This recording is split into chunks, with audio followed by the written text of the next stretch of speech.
You ever wake up feeling like today's gonna be your day? Like you're ready to crush it, fix your life, maybe even fold the damn laundry for once. But then, 5 minutes in, you're already scrolling through reels, snacking, and convincing yourself you deserve a slow morning. Sound familiar? Listen, if you give me 7 minutes, I'm not going to inspire you. I'm going to corner you. And when I'm done, you'll either lock in or you'll realize you've been lying to yourself this entire time. Let's go.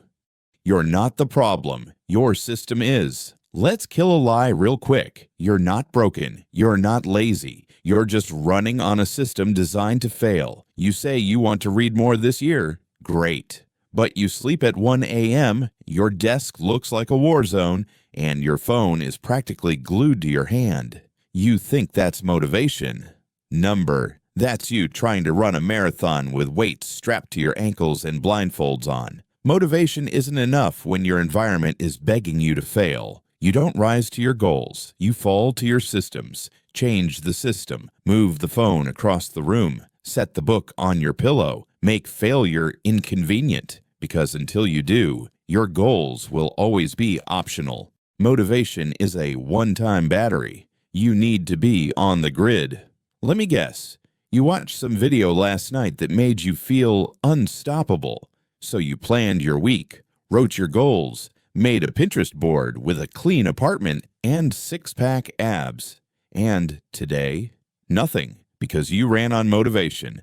That's the worst fuel on earth. Motivation is a one-time battery. It dies before lunch. Discipline, that's the power grid. It doesn't care how you feel. It runs on decisions, not emotions. If you only work when you're in the mood, you'll accomplish less than a potato with Wi-Fi. Discipline isn't glamorous. It's brushing your teeth even when no one's watching. It's sitting down to write when your brain is screaming for TikTok. It's choosing boredom with purpose over entertainment with regret. Want to win in 2025? Build routines, not resolutions. Build default actions, not wish lists. Goals are not dreams. They're non-negotiable commands. You don't try to brush your teeth. You just do it. Because not doing it is gross. Apply that to your goals. You say, I want to learn a language. Cool. But your plan is vibes. What time are you studying? What app are you using? What's your metric? You don't need inspiration. You need a damn schedule. This isn't cute anymore. This is the difference between progress and performance art. Here's a tip. Put your goal on your calendar. Set a recurring alarm. Put a post-it on your mirror that says, did you do the thing today? If the answer's no, you don't need guilt. You need consequences. No progress equals no Netflix. No workout equals $10 to your least favorite political campaign. Make failure cost you. You'll be shocked how fast your habits change when mediocrity is expensive.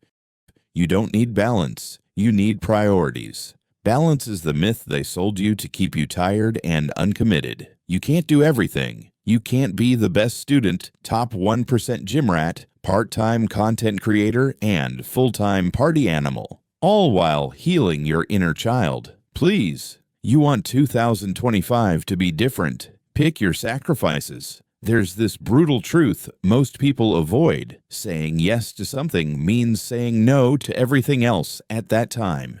You say you want to grow a business? That probably means fewer weekends out. You say you want to get fit? That probably means less DoorDash and more broccoli pain. If your goals are squeezed into the leftovers of your week, they will starve. So build your life around what matters, not what's trending, not what's convenient, not what makes you look busy. Mediocrity isn't failure. It's worse. Here's the thing no one likes to admit. Failure, it hurts, but it teaches. But mediocrity, it comforts you just enough to stay stuck forever. You do just enough to not hate yourself. You tell yourself, at least I showed up. And yeah, showing up matters, but only if you actually do something once you're there. The most dangerous place to live is almost consistent, almost disciplined, almost locked in. Ask yourself, are you really trying? Or are you just pretending loudly enough to quiet the guilt? That's not effort. That's camouflage. You don't need to be perfect, but you do need to be honest. Let's talk 2025.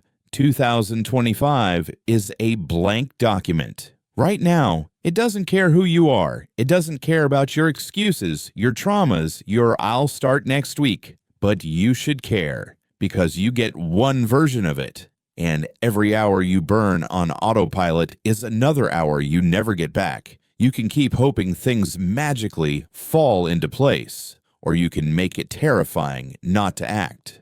Build friction around failure. Build comfort around progress. Make it so that not doing the work feels worse than doing it. I told you this wouldn't be motivational. This was your ultimatum. You can scroll to the next video and pretend you'll start next week. Or you can pause, breathe, and build the first brick of your new system right now, because 2025 won't change for you.